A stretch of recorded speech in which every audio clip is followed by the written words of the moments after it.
Il y a des instants qui ne font pas de bruit, mais qui déplacent quelque chose en toi, comme un frémissement dans l'invisible, une vibration que personne ne voit, mais que ton âme reconnaît sans effort. Tu ne sais pas d'où cela vient, ni pourquoi cela surgit maintenant, mais tu sais que ce n'est pas banal. C'est comme si le monde retenait son souffle, comme si un regard silencieux t'observait depuis l'intérieur. Tu n'es pas sûr, mais tu ressens, et parfois, c'est tout ce qui reste. Dès l'enfance, on t'a appris à accumuler des choses, des rôles, des objectifs, comme si exister signifiait détenir, mais personne ne t'a appris à perdre, à laisser partir, à mourir symboliquement. Avant que le corps ne s'éteigne, tu cours après des titres, des reconnaissances, des preuves, mais tu oublies de regarder autour. Et surtout, à l'intérieur, car tout ce que tu possèdes peut être retiré, mais ce que tu es véritablement, rien ne peut le saisir. Tu crois être indispensable, unique, mémorable, mais demande-toi, connais-tu le prénom du père de ton arrière-grand-mère? Connais-tu le son de sa voix? La couleur de ses pensées? Un jour, toi aussi, tu seras une photo sans légende, un nom gravé sur une pierre, que plus personne ne visitera, et ce n'est pas triste, c'est naturel, car l'oubli n'est pas une faute, c'est une loi de l'univers. Tout ce qui est inscrit dans le temps est destiné à s'effacer. La tradition hermétique nous enseigne, ce qui est en haut est comme ce qui est en bas, et ce qui commence doit se terminer. Le monde visible n'est qu'un reflet, un miroir imparfait de ce qui ne se voit pas, mais nous nous accrochons au reflet, comme s'il était la source, à l'image, au lieu de la lumière.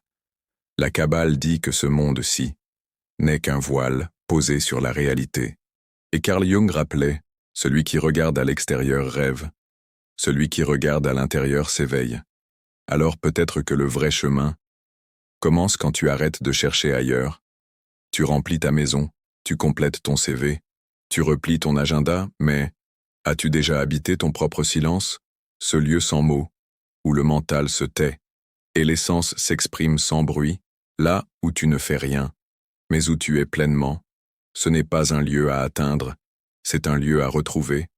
Il ne s'achète pas, il ne se mérite pas, il ne se montre pas, il se reconnaît, dans le creux de l'instant, dans le souffle entre deux pensées, et ce lieu-là ne peut jamais être possédé.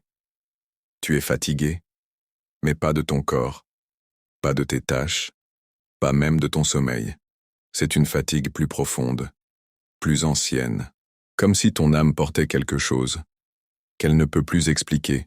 Tu portes des identités que tu n'as jamais choisies, des masques transmis, avant même que tu comprennes que tu en portais un. Tu vis selon des attentes, des modèles, des rôles, mais au fond, est-ce vraiment toi qui marche dans tes propres pas? Tu te regardes dans un miroir, et tu crois te voir, mais ce que tu regardes n'est qu'une image, une forme, une mémoire momentanée. Le vrai regard vient de l'intérieur. Qui est celui qui regarde? Qui est cette présence derrière tes yeux? Elle ne vieillit pas. Elle ne change pas de nom. Elle ne s'explique pas. Mais elle est là, silencieuse, stable, entière. Et elle ne dépend d'aucune possession. Tu crois que tu dois laisser une trace, que tu dois être reconnu, applaudi, gravé quelque part. Mais l'univers n'a pas besoin de ton nom. Il se souvient autrement, il se souvient de l'intention derrière ton geste, du regard que tu as posé sur quelqu'un. Quand il n'y avait personne pour te féliciter, de ta présence, quand tu n'attendais rien en retour. Ce que tu es vraiment ne s'écrit pas sur une plaque, cela résonne dans l'invisible. Et l'invisible, lui, ne t'oubliera pas. Ta maison, tes objets, tes projets, tout cela changera demain. Tu peux marquer un immeuble de ton nom, mais un jour, une autre plaque le remplacera. Tu peux être une référence pour une génération. Mais après, 2, 3, puis le vent. Tout ce que tu crois avoir acquis t'échappera. Et c'est ainsi. Ce n'est pas une injustice, c'est une invitation à comprendre que tu ne possèdes rien, mais que quelque chose en toi ne peut être pris. Ton corps fut ta première maison, et ce sera la première que tu quitteras. Puis vint la maison de briques, remplie d'objets, de souvenirs et de silence. As-tu déjà regardé cette maison? Comme un corps mortel, le lit où tu dors accueillera d'autres rêves, le miroir qui te reflète, verra d'autres visages, tout ce qui semble t'appartenir est emprunté. Tout est de passage. Et pourtant, tu vis comme si tout était dû pour toujours. On t'a dit que courir, produire, accomplir était synonyme de vie, mais la vie ne se mesure pas à la vitesse. Être occupé n'est pas être vivant. Remplir son emploi du temps n'est pas remplir son cœur. Le temps n'est pas ton ennemi, c'est ton professeur, et parfois, un professeur cruel. Il prend tout, mais il laisse l'essentiel nu, et ce qui reste n'a jamais été une possession, c'est ce que tu es. Quand tout le reste s'évanouit, tu penses que la vie est une ligne droite, naissance, croissance, réussite, fin, mais ce n'est pas ainsi que l'âme avance. Elle tourne, elle revient, elle plonge et s'élève à nouveau. Chaque cycle te ressemble, mais jamais exactement. Tu crois revivre la même chose? Regarde mieux. Tu es ailleurs. Tu peux monter, ou simplement tourner en rond. La différence, la conscience. Sans elle, la spirale devient une boucle. Avec elle, elle devient un chemin vers le haut. Pas comme une formule toute faite, mais comme une vérité discrète. Et si aujourd'hui était vraiment le dernier, que garderais-tu? Que laisserais-tu? Qu'est-ce que tu ferais tout de suite? Et qu'abandonnerais-tu sans hésiter? Ce genre de questions ne demande pas de réponse immédiate. Elle agit d'elle-même. Elle déplace des choses intérieures. Et parfois, elle révèle ce que tu avais oublié d'aimer. Nous fuyons le silence. Nous remplissons l'espace. Le bruit est devenu un refuge. Mais que se passe-t-il quand tout se tait?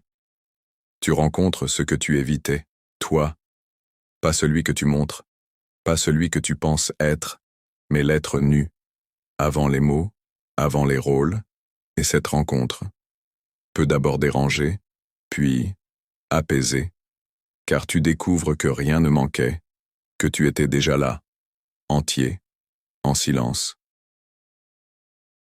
Tu as cru devoir construire une version de toi-même, solide, visible, reconnaissable, mais cette version n'est qu'un costume, un rôle appris pour plaire, pour survivre.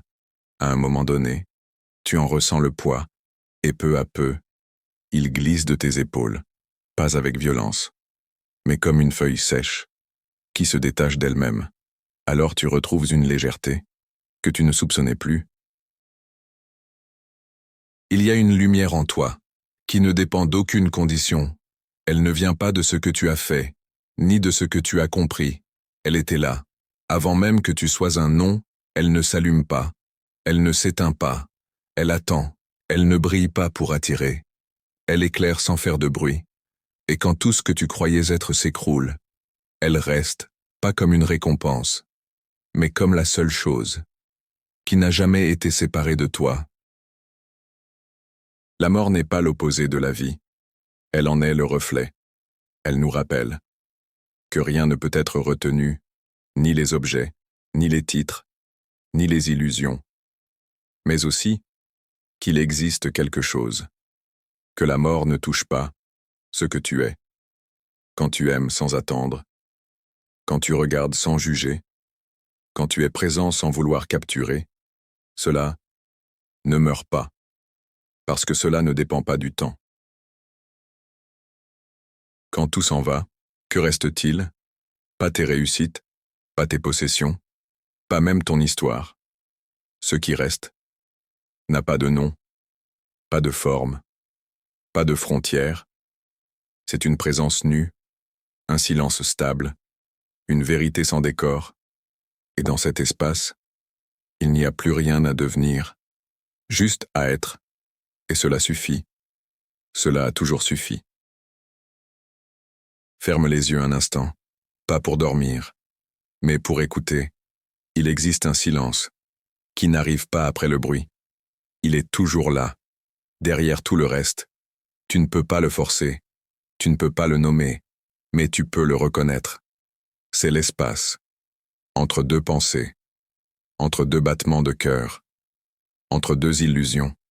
Et dans cet espace, tu n'as rien à prouver, rien à chercher, rien à posséder. Tu es simplement là. On te fait croire que pour exister, il faut être vu, reconnu, mémorisé, mais ce qui est réel n'a pas besoin d'être retenu. Il agit sans laisser de traces visibles. Il transforme, sans bruit. L'univers n'attend pas ton héritage. Il enregistre ta vibration, une attention sincère, un silence partagé, une vérité offerte sans attendre. Voilà ce qui traverse le temps, non pas parce que c'est spectaculaire, mais parce que c'est pur. Tu n'as rien à devenir, tu n'as rien à conquérir, tu as juste à te souvenir de ce que tu étais, avant que l'on te dise qui tu devais être, rien à ajouter, rien à enlever, ce que tu es ne peut être possédé, parce que ce n'est pas un objet, ce n'est pas un rôle, ce n'est pas une histoire, c'est une présence et une présence véritable. Ne cherche pas à durer, elle se contente d'être.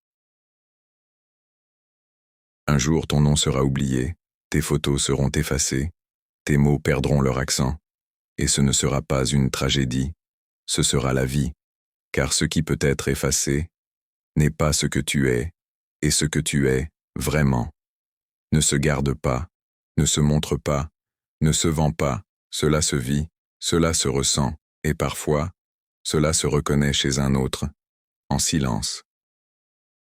Si quelque chose en toi a vibré en lisant ces mots, si un silence s'est fait entendre plus fort que d'habitude, ne le fuis pas, reste, respire avec lui, écoute-le, c'est peut-être la première vérité, qui n'a pas besoin de preuves. Ici, dans cet espace, tout est encore possible, pas parce que tu es en contrôle, mais parce que tu es présent. Ceci est Esprit Libre, un refuge pour celles et ceux qui ne se satisfont plus des apparences. Si cette vidéo t'a touché, reste avec nous, pas par habitude, mais par résonance. Ici, nous ne crions pas, nous murmurons, nous invitons, et peut-être, cela suffit. Abonne-toi, partage, contemple, car ce qui résonne vraiment n'a pas besoin de faire du bruit.